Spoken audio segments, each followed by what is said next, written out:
forming your own feedback Exactly, because you yeah. know exactly Yeah, what it is that you're doing. we like the suggestions, we like the feedback, but really that doesn't play a big role. You know, it's like because people will say, "Oh, the guns are inaccurate," no, no, no, no, no. But Yep.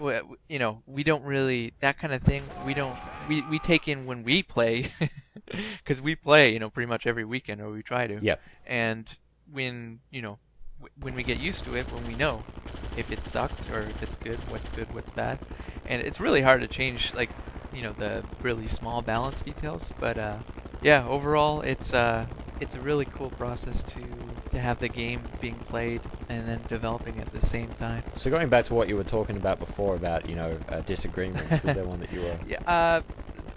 Here's some major ones. Okay. Definitely, with squad leader spawning, that was a huge thing within the dev team and also within our community. Yep. Trying to get that change, I was a big advocate for that even before I had joined.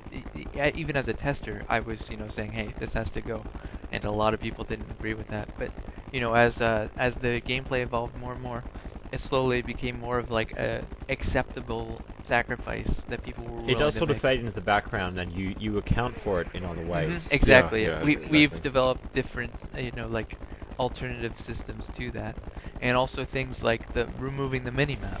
That was another yeah. big thing. Dude, you can bet which camp I was in on that. Yeah, I know. But no, this is like, it's almost like you know, the two like bitter camps, like U.S. Republicans, U.S. Democrats, Yeah. U.S. political system. It's really that big of a thing. Like, people will fight, like, you know, tooth and nail for their belief and what they think is better for it. And at the end, you know, in the end, we actually made that change behind. How did you get to that point, though? back. Did you just kind of just do it and go, let's hope they don't notice? We did it. Pretty much. We basically did it. Yeah, one of the devs, MJ Patterson, pretty much just made the change, and that was that. You know what I mean? Like, it was late in the development cycle. We're just like, all right, this is the decision. Just fucking do it, yeah. It's like, you know, trying Do to it.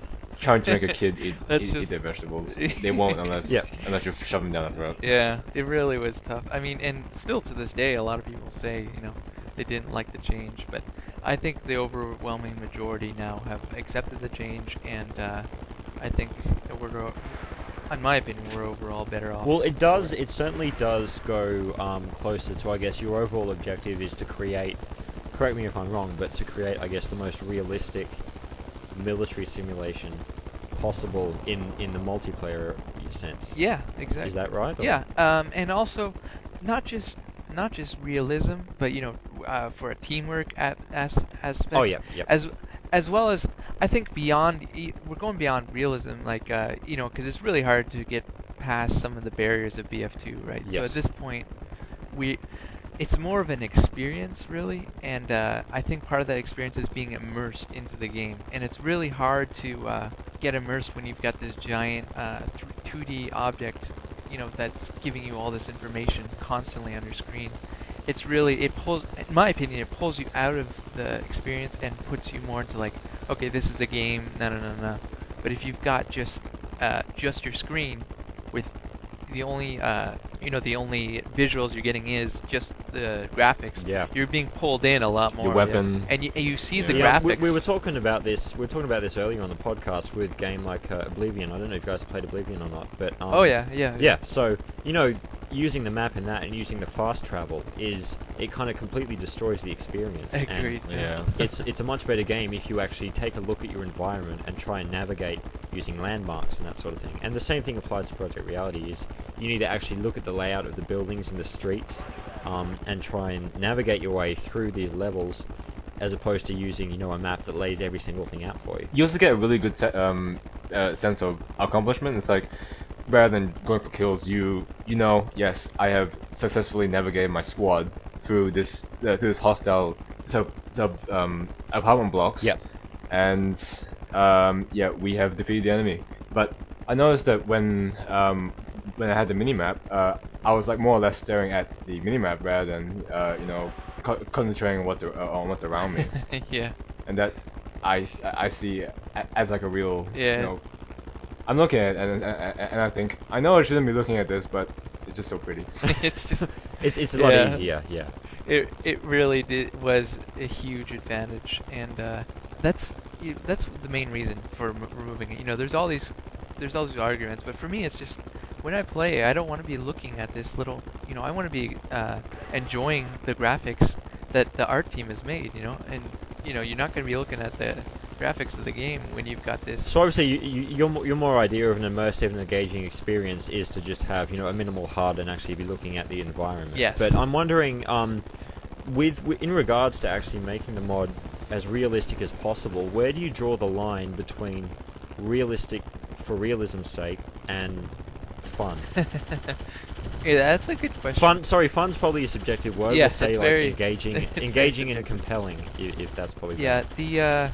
it is a line that you've got to that different camps are going to draw at different points. And for us, it's always been about what us as a dev team think as compelling gameplay. And if a bunch of people happen to agree with us on that, then that's good. But we really try to cater towards our tastes and just hope that our tastes apply to other people. Yeah. But the line itself, it really it's primarily about teamwork orientated, getting people to communicate, work together to accomplish objectives. You notice that there was a lot more talking in PR than any other game that I've ever experienced. Yes. Yes, exactly. Like, you want people communicating constantly, and anything that does to improve that. Just on the subject of communication, that's what initially drew me to the game in the first place. I loved being a squad leader in vanilla Battlefield 2, but there wasn't that much need for communication because the game was the game was what it was. Yeah. And so with Project Reality, that it kind of multiplied the need to communicate tenfold, and I felt like I was really managing something, quite expansive, and actually managing 5 other people.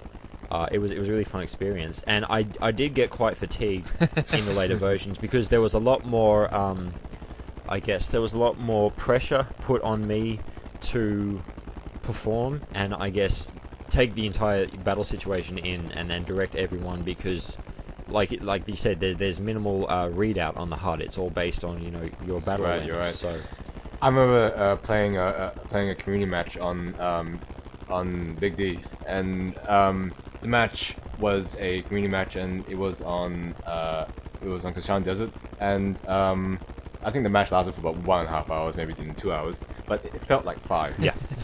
But by the end of it, I was just sitting there going, I need a glass of water. Yeah. and I was the commander for one of the teams, and think of it this way: you had in-game, you had all squad leaders talking to you at once, and on TS you had squad leaders as well as the squad members as well as people who aren't even in the squad talking to you at the same time. Yeah. Yeah. The job of like the commander is to actually relay information as well as make vital team decisions. If you want a good kind of mental picture like a telephone assistant at one of like those 50 switchboards, just madly pulling the plugs out and That's kind correct, of trying that's to talk correct, to all the that's different correct. lines at the same time. Yeah. Yeah, that's a good visual for it.